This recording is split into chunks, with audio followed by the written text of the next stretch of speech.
हाँ नमस्कार मित्रों, स्वागत वंदन अभिनंदन आप सभी का ऑनलाइन क्लासेस में। मैं विषय मालक केमिस्ट्री लेक्चर आप सभी का स्वागत करता हूँ। मित्रों, बीएससी सेकेंड ईयर में हम स्पेक्ट्रोस्कोपी की बात कर रहे थे, आईआर स्पेक्ट्रोस्कोपी, जिसमें हम 2 लेक्चर बना चुके हैं। आज हम थर्ड वीडियो लेक्चर बनाने वाले हैं, जिसमें हमने पिछले लेक्चर में हमने ये बात करी थी कि आईआर स्पेक्ट्रोस्कोपी का जो रीजन होता है वो 0.8 माइक्रोन से लेकर के 200 माइक्रोन तक, या यूं कहा जाए 50 सेंटीमीटर इनवर्स से लेकर के 12,500 सेंटीमीटर इनवर्स वेव नंबर का होता है। तो चलिए आज हम उसको थोड़ा सा और एक्सप्लेन करते हैं। हम बात करने वाले हैं रीजन ऑफ आईआर स्पेक्ट्रम, यही बात हम कर रहे थे, reason of IR spectrum. Clear हो गई बात? जहां हमने क्या बात करी थी, हमने ये पढ़ चुके थे,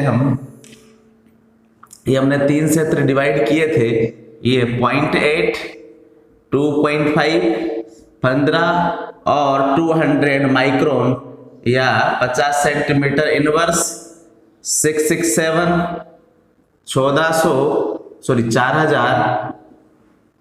4000 और 12,500। जहां हमने कहा था नियर आईआर, मिडल आईआर और हमने कहा था क्या, फार आईआर। क्लियर? ये हमने बात कर ली थी कि स्पेक्ट्रम के ये 3 रीजन होते हैं। क्लियर हुई बात? अब देखो, आज हमने क्या कहा था कि ये जो रीजन होता है ये वाला, क्लियर, ये जो मिडल रीजन होता है, ये जो मिडल रीजन है, कहां से कहां तक, 667 centimetre inverse two 4000 centimetre inverse, ये वेरी इंपॉर्टेंट क्षेत्र होता है। क्लियर हो गई बात? तो क्या लिखेंगे हम कि आईआर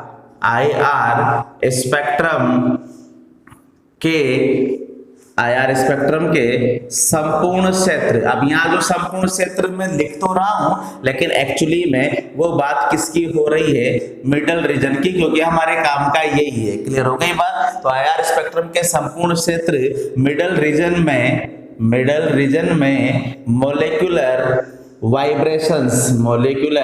वाइब्रेशंस संपन्न होते हैं तथा मॉलिक्यूल्स एक वाइब्रेशन एनर्जी लेवल से दूसरे वाइब्रेशन एनर्जी लेवल में चला जाता है। क्लियर हुई बात? तो आईआर स्पेक्ट्रम के मिडल रीजन में मॉलिक्यूलर वाइब्रेशन संपन्न होते हैं, या फिर यूं कहा जा सकता है कि जब मॉलिक्यूल इस रेंज की रेडिएशन को एब्जॉर्ब करता है, तो उसमें मॉलिक्यूलर वाइब्रेशन संपन्न होते हैं और molecule low vibration energy level से हाई वाइब्रेशन एनर्जी लेवल में चला जाता है। क्लियर हो गई बात? सेकंड पॉइंट क्या लिखोगे आप कि इस रेंज की मिडल रीजन, जो हम क्या कह रहे हैं, 667 से 4000 सेंटीमीटर इनवर्स के रेडिएशन को एब्जॉर्ब करने से मॉलिक्यूल्स में vibrational and rotational energy level में क्या आ जाता है, चेंजेस आता है। क्लियर हो गई बात? तो मिडल रीजन की रेडिएशन को जब मॉलिक्यूल एब्जॉर्ब कर लेता है, इस रेंज की रेडिएशन को जब मॉलिक्यूल एब्जॉर्ब कर लेता है, तो मॉलिक्यूल्स में उसके वाइब्रेशनल एनर्जी लेवल और रोटेशनल एनर्जी लेवल में क्या आ जाता है, चेंजेज आ जाता है। ये वेरी इंपॉर्टेंट है आईआर स्पेक्ट्रोस्कोपी में। क्लियर हो गई बात? याद करो, जब यूवी स्पेक्ट्रोस्कोपी पढ़ा रहा था तो मैंने वहां बताया था कि वहां पर यूवी और विजिबल रीजन की रेडिएशन को जब मॉलिक्यूल एब्जॉर्ब कर रहा था तो वहां इलेक्ट्रॉनिक एनर्जी लेवल में चेंजेस हुआ था। किसमें चेंजेस हुआ था? इलेक्ट्रॉनिक एनर्जी लेवल में चेंजेस हुआ था। लेकिन आईआर स्पेक्ट्रोस्कोपी में वाइब्रेशनल और रोटेशनल एनर्जी लेवल में चेंजेस होता है। वाइब्रेशनल और रोटेशनल एनर्जी लेवल में चेंजेस होता है। क्लियर? अब हम ये कहेंगे थर्ड पॉइंट पर कि जो आईआर स्पेक्ट्रोस्कोपी है, जो आईआर स्पेक्ट्रोस्कोपी है, इसके मिडल रीजन को आईआर स्पेक्ट्रम के मिडल रीजन को दो पार्ट में डिवाइड किया गया है।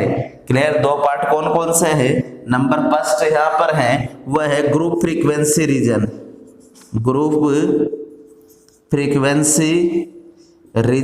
या इसे ही कहते हैं फंक्शनल ग्रुप रीजन, और सेकंड है आपका फिंगरप्रिंट रीजन। तो ये दो क्षेत्र होते हैं। आईआर स्पेक्ट्रम के मिडल रेंज को दो पार्ट में डिवाइड किया गया है, ग्रुप फ्रीक्वेंसी रीजन या फंक्शनल ग्रुप रीजन, और दूसरा है फिंगरप्रिंट रीजन। क्लियर हुई बात? अब देखें, इसको नोट कर ले भाई।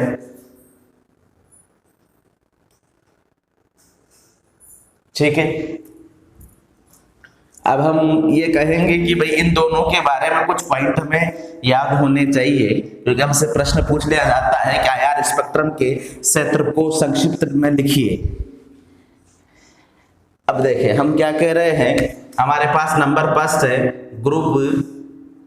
ग्रुप फ्रीक्वेंसी रीजन कहो या फिर इसे फंक्शनल ग्रुप रीजन कहो। क्लियर हो गई बात? ये दोनों कह सकते हैं आप इसे। तो इसमें क्या लिखोगे आप? इसमें फर्स्ट पॉइंट आप ये लिखेंगे कि आईआर स्पेक्ट्रम का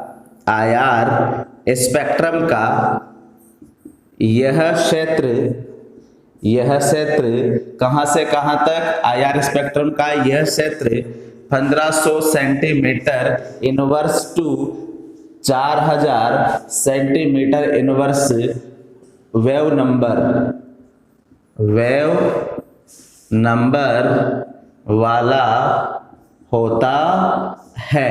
ये पहला पॉइंट है। क्लियर? कहां से कहां तक होता है? 1500 सेंटीमीटर इनवर्स है 4000 सेंटीमीटर इनवर्स में जो वेव नंबर है। क्लियर हो गई बात? उसका कौन सा क्षेत्र होता है? वह ग्रुप फ्रीक्वेंसी रीजन होता है। क्लियर? दूसरा पॉइंट क्या लिखोगे कि इस क्षेत्र में ऑलमोस्ट सभी functional group absorption pattern show करते हैं। अतः इसे फंक्शनल ग्रुप रीजन कहा जाता है। क्लियर? तो इस क्षेत्र का मतलब इस वाले रीजन में। क्लियर?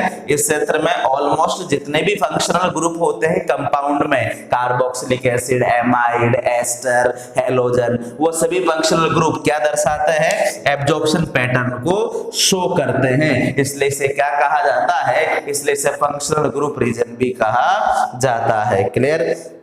अब और क्या कहेंगे हम कि हम ये कह सकते हैं कि आईआर स्पेक्ट्रम का ये जो क्षेत्र होता है, क्लियर, क्या कहेंगे कि आईआर स्पेक्ट्रम के इस क्षेत्र में होने वाले आईआर स्पेक्ट्रम के इस क्षेत्र में, क्षेत्र कौन सा है? ये रहा। क्लियर? आईआर स्पेक्ट्रम के इस क्षेत्र में होने वाले अधिकांशतया अवशोषण किसके कारण होते हैं भाई? बोलो, अधिकांशतः अवशोषण स्ट्रेचिंग फ्रीक्वेंसी के कारण होते हैं। क्लियर हो गई बात? किसके कारण होते हैं? स्ट्रेचिंग वाइब्रेशंस के कारण होते हैं। ये वेरी इंपॉर्टेंट पॉइंट है। क्लियर? तो आईआर स्पेक्ट्रम के इस क्षेत्र में होने वाले अधिकांशतः अवशोषण स्ट्रेचिंग वाइब्रेशंस के कारण होते हैं। क्लियर? किसके कारण होते हैं? स्ट्रेचिंग वाइब्रेशंस के कारण होते हैं, ये ध्यान रखना। क्लियर हो गई बात? तो फिंगरप्रिंट रीजन में जितने भी फंक्शनल ग्रुप है वो जो अवशोषण दर्शाते हैं वो किसके कारण होता है? उन फंक्शनल ग्रुप में क्या होती है? स्ट्रेचिंग होती है, खिंचाव होता है, तनाव होता है। क्लियर? स्ट्रेचिंग वाइब्रेशंस के कारण होते हैं। क्लियर? इस क्षेत्र का यूज फंक्शनल ग्रुप के आइडेंटिफिकेशन में होता है। क्लियर हो गई बात? तो मोस्ट ऑफ देम इसी का यूज किया जाता है। ये वेरी इंपॉर्टेंट पॉइंट है जो आपको नोट करना है। क्लियर? नोट कर ले इसको।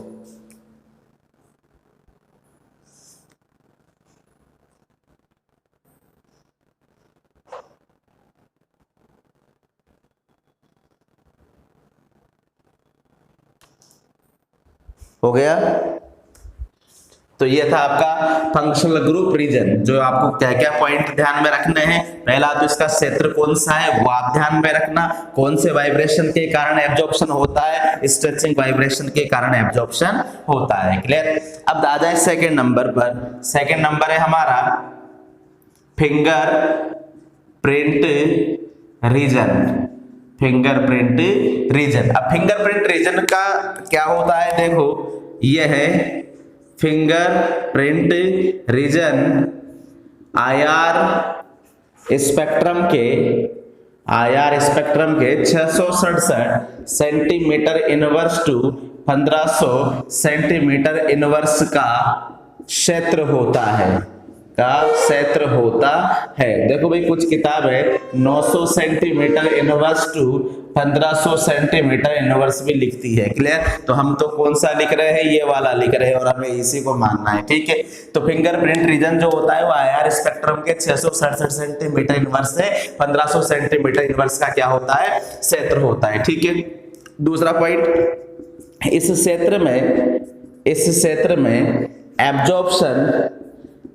में एब्जॉर्प्शन क्या होते हैं भाई? कंबाइंड फॉर्म में होते हैं। इस क्षेत्र में absorption band combined and different types के होते हैं। तो ध्यान रखना, कंबाइंड और डिफरेंट टाइप्स के यहां पर क्या होते हैं? एब्जॉर्प्शन बैंड होते हैं। क्लियर हो गई बात? एक तो कंबाइंड फॉर्म में होता है, सिंगल फॉर्म में नहीं होता। कौन सी फॉर्म में होता है? कंबाइंड फॉर्म में होते हैं और डिफरेंट टाइप्स के एब्जॉर्प्शन बैंड इस क्षेत्र में प्रदर्शित होते हैं। क्लियर? अगला पॉइंट क्या लिखोगे कि इस क्षेत्र में किन्हीं भी दो कंपाउंड के लिए, इस क्षेत्र में किन्हीं भी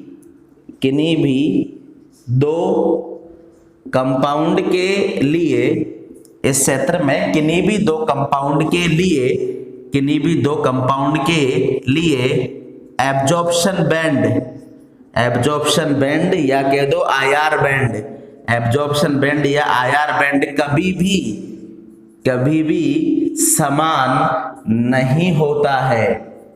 भी समान नहीं होता है। क्लियर? तो फिंगरप्रिंट रीजन में अगर दो कंपाउंड हैं तो दोनों कंपाउंड का जो आईआर स्पेक्ट्रा आपको मिलेगा, जो आईआर बैंड मिलेगा, जो एब्जॉर्प्शन बैंड मिलेगा, वो कभी भी समान नहीं होगा। कार्बोक्सिलिक ग्रुप का अलग होगा तो फिर बेंजोइक एसिड का अलग होगा। क्लियर? तो अलग अलग इस क्षेत्र में किन्हीं भी दो कंपाउंड के लिए एब्जॉर्प्शन बैंड कभी भी समान नहीं होता है। क्लियर हो गई बात? ये पॉइंट भी आपको इसमें नोट करके रखना है। ठीक है?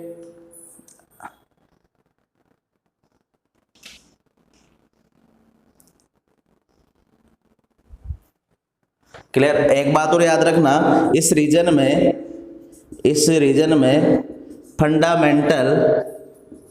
फंडामेंटल स्ट्रेचिंग एंड क्या कहोगे? Vibrational, fundamental stretching and bending vibration. क्या कहोगे? Bending vibration, bending vibrations show नहीं होते।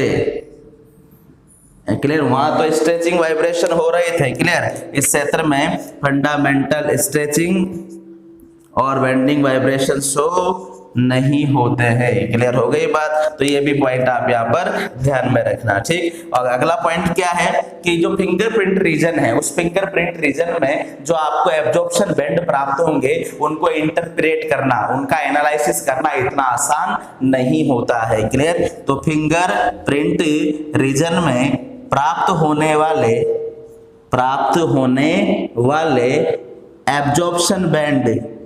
एब्जॉर्प्शन बैंड को इंटरप्रेट का मतलब होता है एनालिसिस। इंटरप्रेट या एनालिसिस करना आसान नहीं होता है। तो यह भी ध्यान रखना कि फिंगरप्रिंट रीजन में कोई अगर एब्जॉर्प्शन बैंड प्राप्त हो रहा है तो उसका एनालिसिस करना इतना आसान नहीं होता है। क्लियर हो गई बात? नोट कर लो।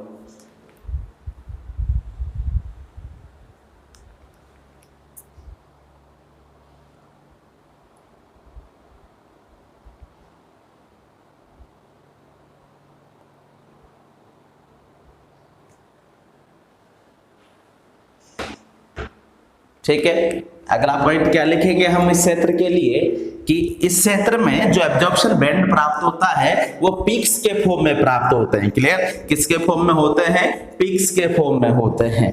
तो उसको भी हम नोट करेंगे। क्या लिखेंगे? अगला पॉइंट कि इस क्षेत्र में प्राप्त होने वाले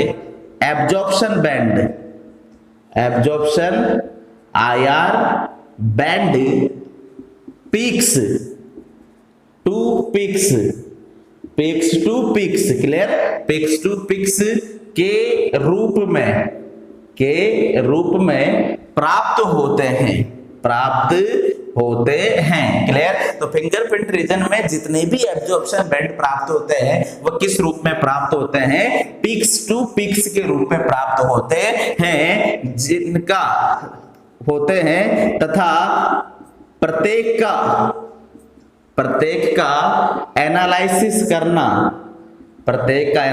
करना इतना आसान नहीं होता है, क्योंकि ये पिक्स कंबाइंड फॉर्म में होते हैं। क्लियर हो गई बात? तो फिंगरप्रिंट रीजन में जो एब्जॉर्प्शन IR बैंड प्राप्त होता है वह किस रूप में होता है? पिक्स के रूप में होता है। क्लियर? ये इस प्रकार के पिक्स आते हैं भाई। क्लियर? इस प्रकार के पिक्स आते हैं, पिक्स के रूप में प्राप्त होता है और प्रत्येक का एनालिसिस करना इतना आसान नहीं होता, क्योंकि ये पिक्स कौन सी फॉर्म में होते हैं? कंबाइंड फॉर्म में होते हैं, सिंगल फॉर्म में नहीं होते हैं। क्लियर हो गई बात? अगला पॉइंट क्या लिखोगे? हाँ, लेकिन ये ध्यान रखना भले ही कंबाइंड फॉर्म में है। जैसे मेरी बात सुनो कि मान लो मेरे ये जो फिंगरप्रिंट है, ये इस उंगली का जो फिंगरप्रिंट है वो इस उंगली के फिंगरप्रिंट्स है। अगर दोनों को मैं मिलाऊं तो हो सकता है मुझे मुश्किल आए, क्योंकि यहाँ पर एक ही व्यक्ति के फिंगरप्रिंट हैं। क्लियर हो गई बात? एक ही मेरे ही फिंगरप्रिंट है, इस उंगली का फिंगरप्रिंट और इस उंगली का फिंगरप्रिंट। अगर मैं मैच करने की कोशिश करूं तो मुझे दिक्कत आएगी, परेशानी आएगी। क्लियर? मैं उसको आइडेंटिफाई इजिली नहीं कर पाऊंगा। लेकिन कोई सेकंड पर्सन है और अगर उस सेकंड पर्सन के मैं फिंगरप्रिंट अपने फिंगरप्रिंट से मैच करने की कोशिश करूं तो मैं कह दूंगा कि इसके फिंगरप्रिंट क्या है? डिफरेंट है। क्लियर? तो इसका मतलब यहां पर भी यही लागू होगा क्या कि यदि किन्हीं भी दो कंपाउंड को आइडेंटिफाई करना है तो कौन से क्षेत्र को काम में लेंगे? फिंगरप्रिंट रीजन को काम में लिया जाता है। क्लियर हो गई बात? तो ये पॉइंट भी इसके लिए वेरी इंपॉर्टेंट होता है। ठीक, तो क्या लिखेंगे कि IR स्पेक्ट्रा में टू डिफरेंट कंपाउंड के लिए अगर हमें अगर हमें उनको आइडेंटिफाई करना है तो उसको पीक्स को कंपैरिजन करके किया जा सकता है। क्लियर हो गई बात? तो इस पॉइंट को भी हम यहाँ पर नोट कर सकते हैं क्या कि टू डिफरेंट कंपाउंड को आइडेंटिफाई करने के लिए आईआर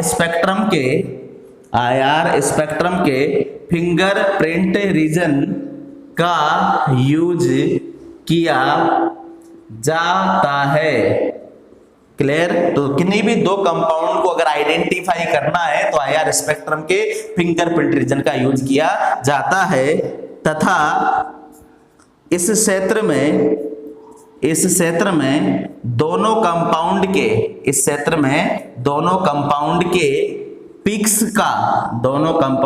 पीक्स का कंपैरिजन किया जाता है। जैसे मैंने कहा था ना अभी कि मेरे अगर फिंगरप्रिंट मैच करूं तो मुझे दिक्कत आएगी। क्लियर? लेकिन अगर सेकंड पर्सन है उसका फिंगरप्रिंट मेरे फिंगरप्रिंट से अगर मैं मैच करने की कोशिश करूंगा तो मुझे पता लग जाएगा मेरा वाला अलग है और उसका वाला फिंगरप्रिंट अलग है। क्लियर? तो किन्हीं भी दो कंपाउंड को आइडेंटिफाई करने के लिए आईआर स्पेक्ट्रम के फिंगरप्रिंट रीजन का यूज किया जाता है और इस क्षेत्र में दोनों कंपाउंड के पीक्स का क्या किया जाता है? कंपैरिजन किया जाता है। पीक्स का कंपैरिजन किया जाता है तथा इसी कंपैरिजन के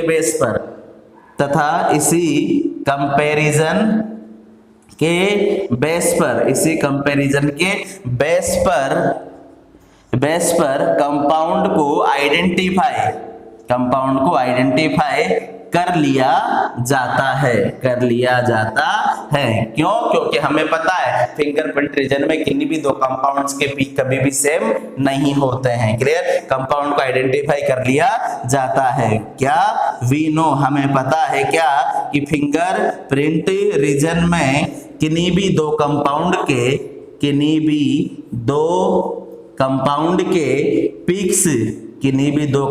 के पीक्स समान नहीं होते हैं। क्लियर हो गई बात? तो ये ध्यान रखना कि टू डिफरेंट कंपाउंड को आइडेंटिफाई करने के लिए फिंगरप्रिंट का यूज किया जाता है। क्लियर? इस क्षेत्र में दोनों कंपाउंड के पीक्स का कंपैरिजन किया जाता है, उनके पीक्स को देखा जाता है। क्लियर? और हमें तो पता है कि फिंगरप्रिंट रीजन में किन्हीं भी दो कंपाउंड के लिए पीक्स क्या होते हैं? अलग अलग होते हैं, अतः उन्हें आसानी से आइडेंटिफाई कर लिया जाता है। क्लियर? नोट कर लो।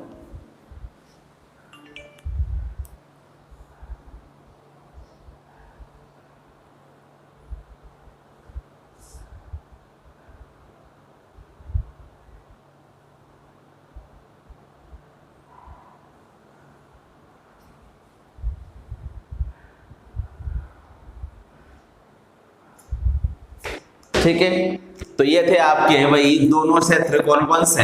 फिंगरप्रिंट रीजन और फंक्शनल ग्रुप रीजन। जो थ्योरी आपको ये लिखनी होती है, जो मैंने आपको बोर्ड पर लिख करके बता दी है। क्लियर? आपका कोई भी नंबर यहाँ से बाहर नहीं होगा, ये ध्यान रखिएगा। ठीक है, चीजों को समझते हुए चलेगा।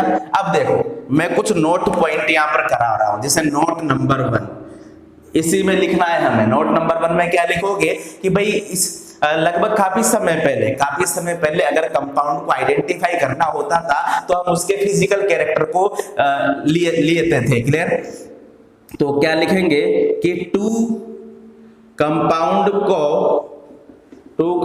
को आइडेंटिफाई करने के लिए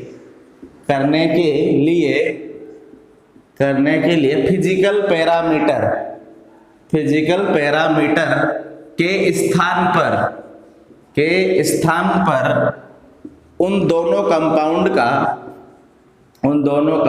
का आईआर स्पेक्ट्रा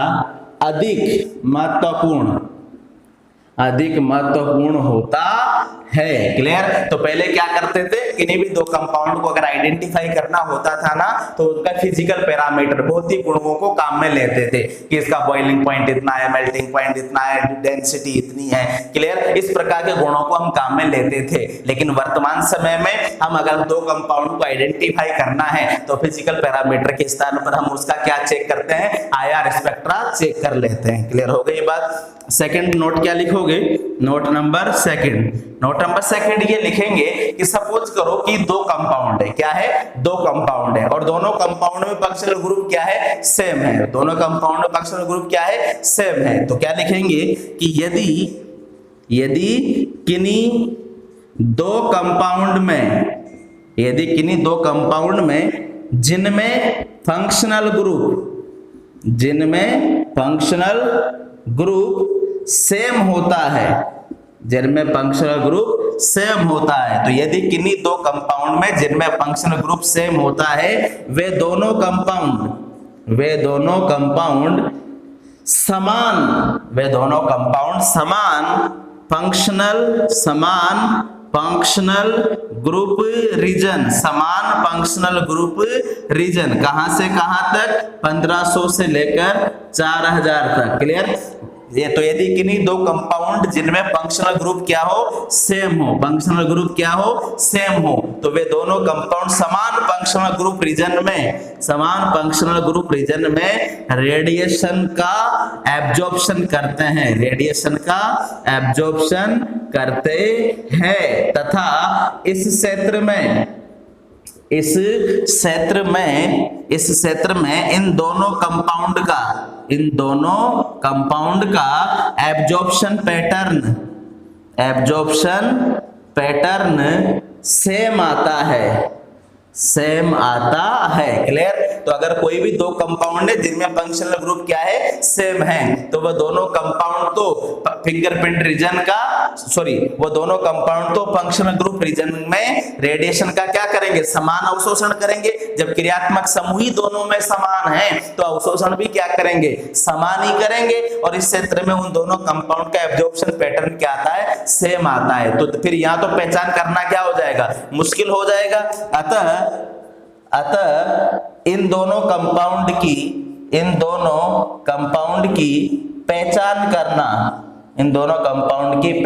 करना मुश्किल होता है। इसके लिए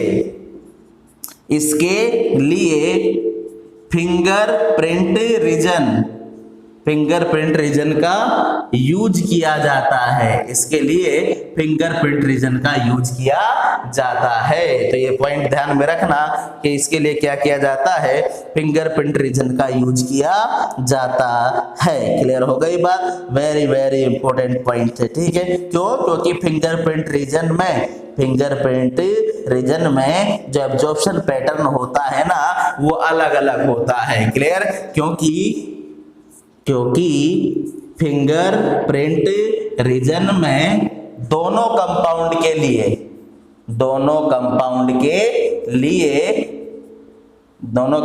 के लिए सिग्निफिकेंट डिफरेंट टाइप्स के एब्जॉर्प्शन पैटर्न प्राप्त होते हैं।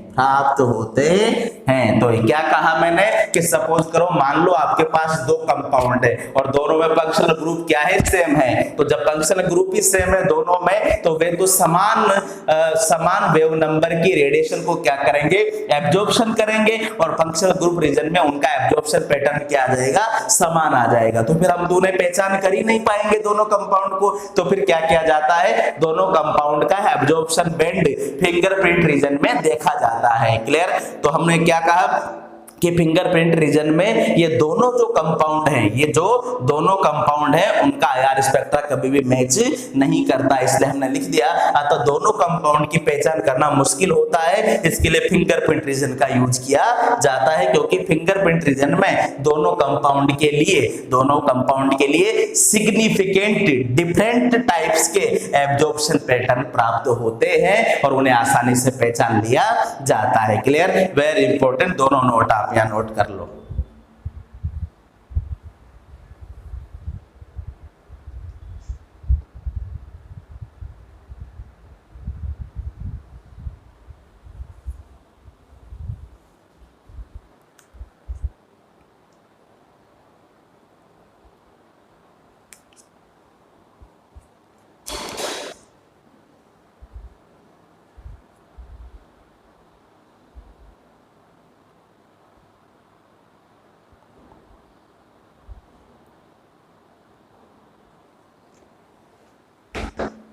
क्लियर बात। अगला पॉइंट क्या लिखेंगे भाई, उसको समझो।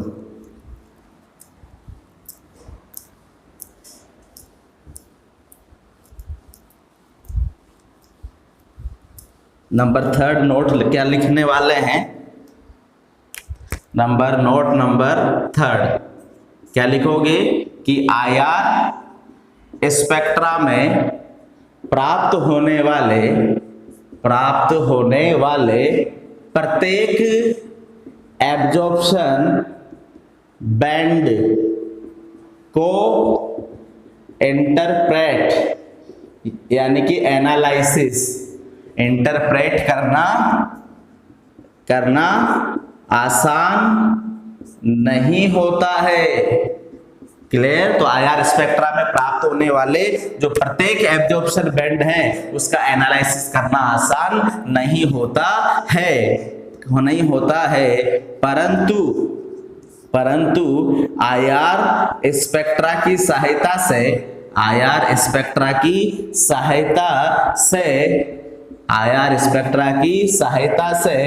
फंक्शनल ग्रुप को आइडेंटिफाई करना चाहते हैं तो हमें, परंतु यदि आईआर स्पेक्ट्रा की सहायता से फंक्शनल ग्रुप को आइडेंटिफाई करना चाहते हैं तो हमें डिफरेंट टाइप्स के फंक्शनल ग्रुप की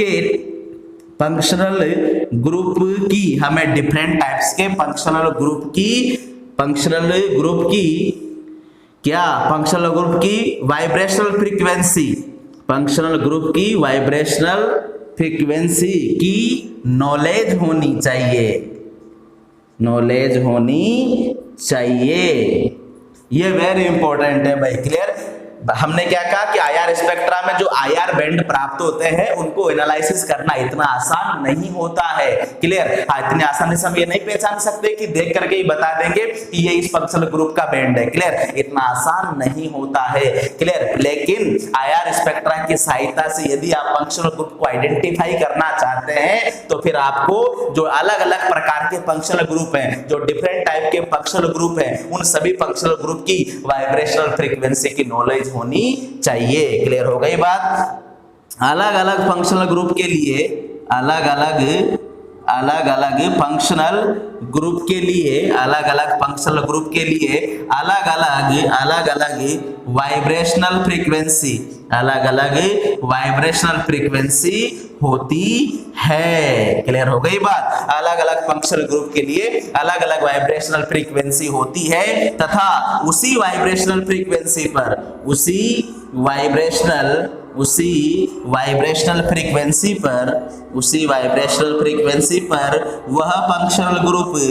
वह फंक्शनल ग्रुप आईआर रेडिएशन का एब्जॉर्प्शन करता है तथा आईआर बैंड प्राप्त होता है। तो ये ध्यान रखना कि अलग अलग फंक्शनल ग्रुप के लिए अलग अलग वाइब्रेशनल फ्रीक्वेंसी होती है और उसी वाइब्रेशनल फ्रीक्वेंसी पर वह फंक्शनल ग्रुप आईआर रेडिएशन का क्या करता है, एब्जॉर्प्शन करता है और हमें आईआर स्पेक्ट्रा में आईआर बैंड की प्राप्ति हो जाती है। क्लियर हो गई बात। ये नोट कर लो। ठीक है। आई बात समझ में भाई। अब देखो मैं आपको अलग अलग फंक्शनल ग्रुप के लिए मैं कुछ वाइब्रेशनल फ्रीक्वेंसी बता रहा हूं तो वो आपको याद रखनी है यहाँ पर। क्लियर। क्योंकि अगर वो याद होगी तभी जाकर के आप इसको क्या कर पाओगे, आइडेंटिफाई कर पाओगे। वो वाइब्रेशनल फ्रीक्वेंसी आपको याद रखनी है। क्लियर। इंपॉर्टेंट है भाई, रटनी पड़ती है वो वाइब्रेशनल फ्रीक्वेंसी किसके लिए क्या क्या होती है। क्लियर। तो मैं यहाँ पर एक टेबल बना रहा हूं, मैं लिखूंगा टाइप्स ऑफ वाइब्रेशंस। क्लियर। उसके बाद हम लिखेंगे क्लास ऑफ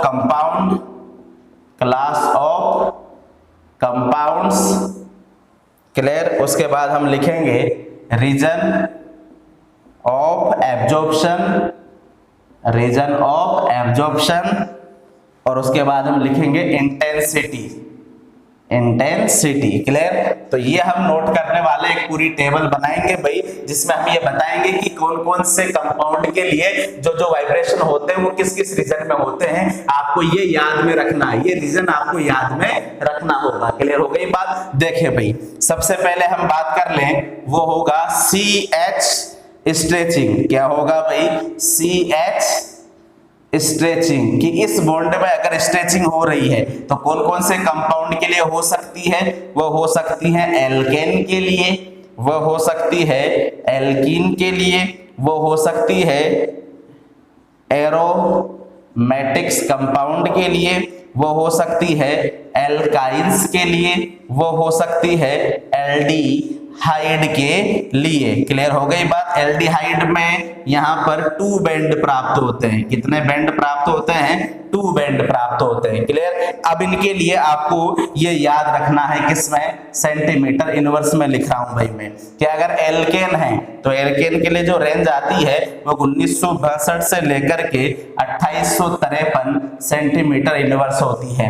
एल्कीन के लिए जो रेंज आती है वो होती है भाई कितनी? 3100 के लेकर के 3010 के आसपास हमें रेंज प्राप्त होती है। क्लियर? तो 3100 से लेकर के 3010 सेंटीमीटर इनवर्स होती है। एरोमेटिक्स के लिए जो होती है वो होती है 3150 से लेकर के 3050 सेंटीमीटर इनवर्स के लिए। क्लियर? एल्काइन के लिए जो रेंज आती है वो आती है 3300 सेंटीमीटर इनवर्स के आसपास। क्लियर? और एल्डिहाइड में 2 रेंज आती है भाई आपके पास। कितनी रेंज आती है? 2 रेंज आती है। एक आता है 2900 से 2820 और एक दूसरा आता है यहाँ पर 2775 से लेकर के 2720 सेंटीमीटर इनवर्स आता है। क्लियर? ये भी आपको यहाँ पर ध्यान में रखना है। क्लियर? तो CH स्ट्रेचिंग किस किस में देखने को मिलेगी? एल्केन में। एल्केन के लिए एब्जॉर्प्शन, ये वैल्यू आपको याद में रखनी है। क्लियर? कि CH में, एल्केन में CH स्ट्रेचिंग की वैल्यू कितनी होती है, एल्कीन में CH स्ट्रेचिंग की वैल्यू कितनी होती है। क्लियर हो गई बात?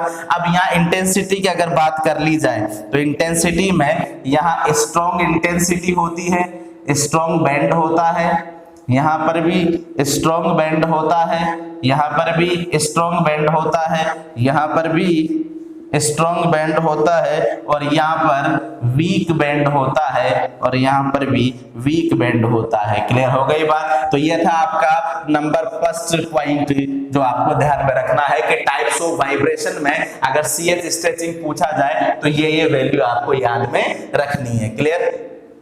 दूसरा कंडीशन क्या है भाई? दूसरा पॉइंट क्या होगा उसको भी समझे आप। अब हम लेंगे C double bond C stretching, C carbon double bond carbon stretching किस किस में होगा? एक तो होगी एल्कीन में, क्लियर? एक होगी एरोमेटिक्स में, एरोमेटिक्स कंपाउंड के लिए होती है। क्लियर? इसके लिए वैल्यू क्या होगी? वो वैल्यू आप याद रखना 1680 से 1600 सेंटीमीटर इनवर्स, और इसकी वैल्यू भी आप याद रखना 1600 से 1450 सेंटीमीटर इनवर्स। क्लियर? यहाँ पर मिडल होता है और वीक होता है, और यहाँ पर भी मीडियम होता है, मीडियम और वीक एब्जॉर्प्शन होता है। क्लियर हो गई बात? ये आप याद रखना। क्लियर? ये दूसरे नंबर का पैटर्न हो गया जो आपको याद रखना है। ठीक है? ये वैल्यू आपको रटनी है भाई। क्लियर? थर्ड पॉइंट पर C ट्रिपल बॉन्ड C अगर स्ट्रेचिंग पूछा जाए तो C triple bond C stretching किस में होती है? तो वो होती है एल्काइन में। किस में होती है? एल्काइंस में होती है भाई। क्लियर? कितनी होती है वो वैल्यू आप याद रखना 2260 से लेकर के 2100 सेंटीमीटर इनवर्स में, जहां कौन सा एब्जॉर्प्शन होता है? स्ट्रॉन्ग एब्जॉर्प्शन बैंड होता है। कौन सा? स्ट्रॉन्ग एब्जॉर्प्शन बैंड हमें दिखाई देता है। क्लियर? ये थर्ड भी हो गया आपका। आ रही बात समझ में? क्लियर? तो ये आप नोट कर लो इनको। क्लियर? ये वैल्यू आपको डायरेक्ट याद रखनी होती है। ठीक है भाई?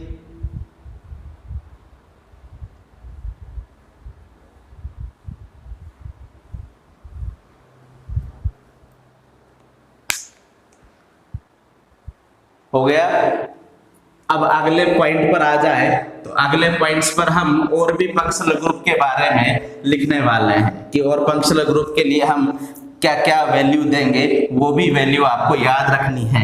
क्लियर? आईआर स्पेक्ट्रोस्कोपी में अगर ये वैल्यू आपको याद होती है तभी आप क्वेश्चंस को सोल्व कर पाओगे, ये वेरी इंपॉर्टेंट होता है भाई इसका। क्लियर? अगला देखें, जैसे हम यहाँ पर कह रहे थे, ये हम कह रहे थे कि यहाँ वाइब्रेशंस कौन सा है उसको लिख रहे थे। क्लियर? यहाँ कंपाउंड कौन से है उसको लिख रहे थे। क्लियर? तो अगला 4th नंबर पर आता है C double bond O stretching.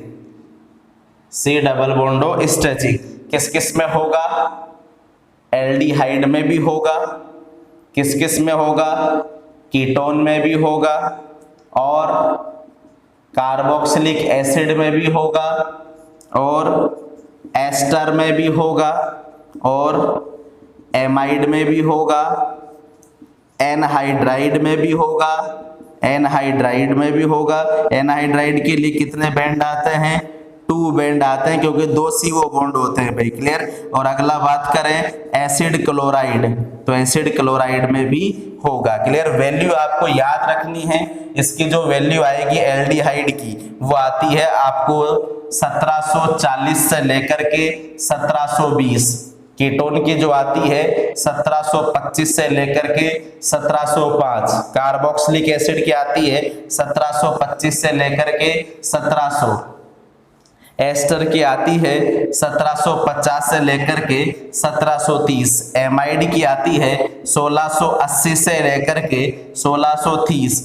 Anhydride के लिए अगर बात करें तो एनहाइड्राइड के लिए एमाइड की हो गई कितना? 1680 से। अब इसके लिए 2 वैल्यू आती है। पहली वैल्यू आती है आपके लिए, वो आती है 1850 से लेकर के 1800, और दूसरा बैंड मिलता है 1790 से लेकर के 1740 तक, और इसकी आती है 1795 सेंटीमीटर इनवर्स होता है। क्लियर? यहाँ स्ट्रॉन्ग बैंड होता है, यहाँ स्ट्रॉन्ग होता है, सभी के लिए स्ट्रॉन्ग बैंड है भाई, सभी के लिए कैसा है? स्ट्रॉन्ग बैंड प्राप्त होता है। क्लियर? स्ट्रॉन्ग बैंड मिलता है। आई बात समझ में? तो CO स्ट्रेचिंग के केस में एल्डिहाइड, ये वेरी इंपॉर्टेंट है, पूछे जा चुके हैं भाई।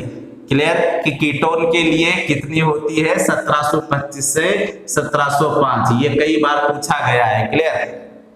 वेरी इंपॉर्टेंट वैल्यू आपको याद ही रखनी पड़ेगी भाई, इसका कोई इलाज नहीं है, ये वैल्यू आपको याद ही रखनी होती है कि कौन से फंक्शनल ग्रुप के लिए एब्जॉर्प्शन का क्षेत्र कौन सा होता है। क्लियर? नोट कर लो।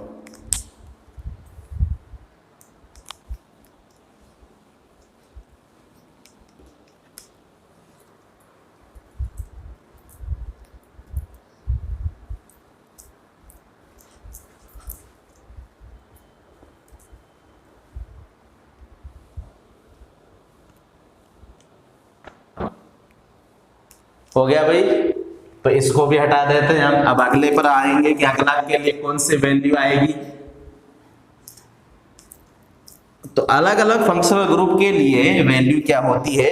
अलग अलग होती है, जो आपको याद में रखनी होती है। क्लियर हो गई भाई बातें? अब आ जाओ अगले पर कि अगले फंक्शनल ग्रुप में क्या होगा।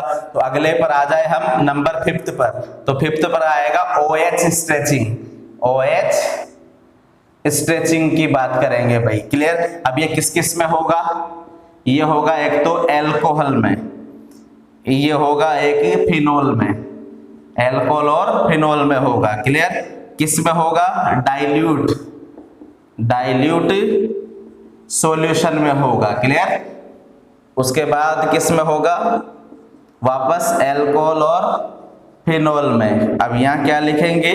जब इनमें क्या बन रही हो? हाइड्रोजन बॉन्डिंग हो रही हो। क्लियर? वेरी इंपॉर्टेंट है भाई। कार्बोक्सिलिक एसिड की बात कर ले तो कार्बोक्सिलिक एसिड में क्या होते हैं? बहुत सारे वीक बैंड, बहुत सारे वीक बैंड प्राप्त होते हैं। कब? डाइल्यूट सॉल्यूशन में, डाइल्यूट सॉल्यूशन में। क्लियर हो गई बात। तो ये वैल्यूज भी आपको ध्यान में रखनी है। तो OH स्ट्रेचिंग किस किस में होगा, एल्कोहल और फिनोल में। दो केस लेंगे, एक डाइल्यूट सॉल्यूशन में और एक जब हाइड्रोजन बॉन्डिंग बन रही होगी तब लेंगे। क्लियर। वैल्यू क्या क्या होगी, ये मेन तो वैल्यू है भाई, आपको वैल्यू ही याद होनी चाहिए। इस केस में वैल्यू होगी 3650 से 3590। इस केस में वैल्यू होगी 3550 से 3200 और कार्बोक्सिलिक एसिड का होगा 2700 से 2500 सेंटीमीटर इनवर्स होता है। क्लियर। यहाँ की बात करें तो यहाँ शार्प बैंड मिलता है। कैसा बैंड मिलता है, शार्प बैंड मिलता है। क्लियर। यहाँ फ्री OH होता है। क्लियर। और इसके लिए जो बैंड मिलता है वो ब्रॉड स्ट्रॉन्ग बैंड मिलता है, ब्रॉड स्ट्रॉन्ग बैंड मिलता है, जहां पर OH फ्री नहीं होता बल्कि बॉन्डेड OH होता है। क्लियर हो गई बात। तो OH स्ट्रेचिंग के लिए 3 केस है, एल्कोहल फिनोल के। ये रेंज आपको याद रखनी है, घोट के पी जाना, रट लेना। Clear, very important.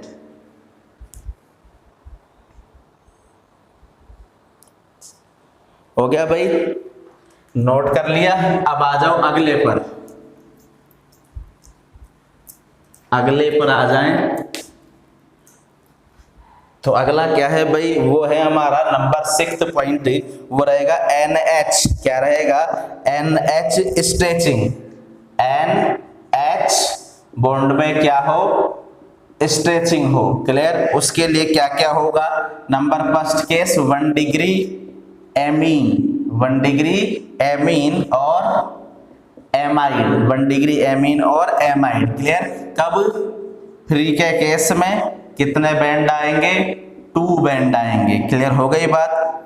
दूसरा केस वापस 1 डिग्री एमीन और एमाइड का होगा। क्लियर। जब क्या बन रहा हो, हाइड्रोजन बॉन्ड बन रहा हो। क्लियर। थर्ड पॉइंट आएगा 2 डिग्री एमीन का और एमाइड का। कब, जब फ्री हो तो कितने बैंड आते हैं, 1 बैंड आते हैं। क्लियर। अगला आएगा 2 डिग्री एमीन का, कब, जब क्या हो रहा हो, हाइड्रोजन बॉन्ड बन रहा हो। क्लियर। तो यहाँ कितने बैंड आते हैं, 1 बैंड आते हैं। क्लियर।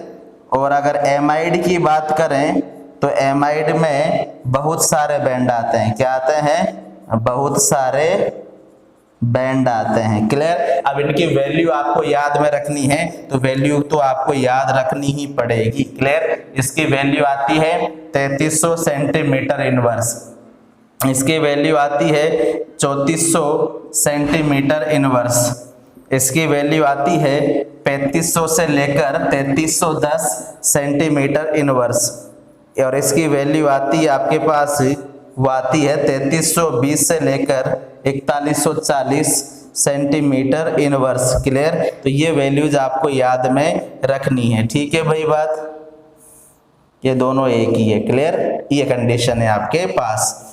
इनका कैसा होगा इंटेंसिटी, इसकी इंटेंसिटी होगी मीडियम, इसकी भी होगी मीडियम, इसकी भी होगी मीडियम और इसकी भी होगी मीडियम इंटेंसिटी के बैंड प्राप्त होते हैं। क्लियर, नोट कर लो। तो NH स्ट्रेचिंग का ध्यान रखना है, वैल्यू आपके लिए वेरी इंपॉर्टेंट है भाई, इसलिए मैंने पहले ही आपको वैल्यू बता दी है। हो गया, वीडियो पॉज करके नोट कर लेना भाई। अब लास्ट पर आ जाएं तो वैल्यू हमारे पास 2 वैल्यू और बचती है फंक्शनल ग्रुप की, वो भी आपको याद में रखनी है। क्लियर। कौन सी है, वो है आपके पास C triple bond N stretching. अगर ये हो रहा है तो ये केवल किस में होगा, नाइट्राइल्स में होगा। क्लियर। साइनाइड और आइसोसाइनाइड में, किस में होगा भाई, साइनाइड में और आइसोसाइनाइड में होगा। क्लियर। कितनी वैल्यू आती है, वो होती है 2260 से लेकर के 22020 सेंटीमीटर इनवर्स, कितना, मीडियम आएगा। क्लियर। अगला आ जाए तो वो है नाइट्रो कंपाउंड के लिए। क्लियर। नाइट्रो में क्या होता है, NO। क्लियर। तो ये कौन से कंपाउंड के लिए आ जाएगा, नाइट्रो कंपाउंड के लिए, NO की स्ट्रेचिंग। क्लियर। कितने बैंड आते हैं? 2 बैंड आते हैं। 2 बैंड आएंगे, जिसमें एक होगा असममित और दूसरा होगा सममित बैंड। असममित के लिए जो रेंज आएगी वो होगी 1570 से 1500 और सममित के लिए होगी 1370 से 1300। क्लियर? जो होगा स्ट्रॉन्ग और ये भी होगा स्ट्रॉन्ग। तो ये वैल्यूज आपको याद में रखनी है भाई कि कौन से बैंड के लिए कौन सी वैल्यू आती है। क्लियर? वैल्यू ही इंपॉर्टेंट है, यहाँ पर नोट कर लो।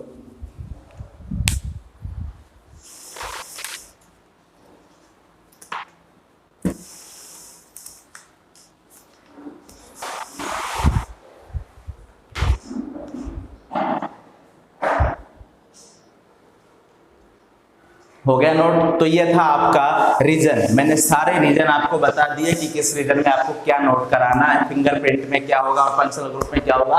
और ये एक टेबल बनती है भाई, ये टेबल आपको याद ही रखनी पड़ती है, या हमें भी याद रखनी पड़ती है और आपको भी याद रखनी पड़ती है कि कौन से फंक्शनल ग्रुप में कौन से रेंज पर एब्जॉर्प्शन होता है और कितने कितने बैंड प्राप्त होते हैं। क्यों? क्योंकि क्वेश्चंस को सोल्व करने में वैल्यू काम में आती है, इसलिए हमें याद रखना पड़ता है। क्लियर? वेरी इंपॉर्टेंट है। फिलहाल के इतना ही, मिलेंगे नेक्स्ट लेक्चर में। धन्यवाद, नमस्कार।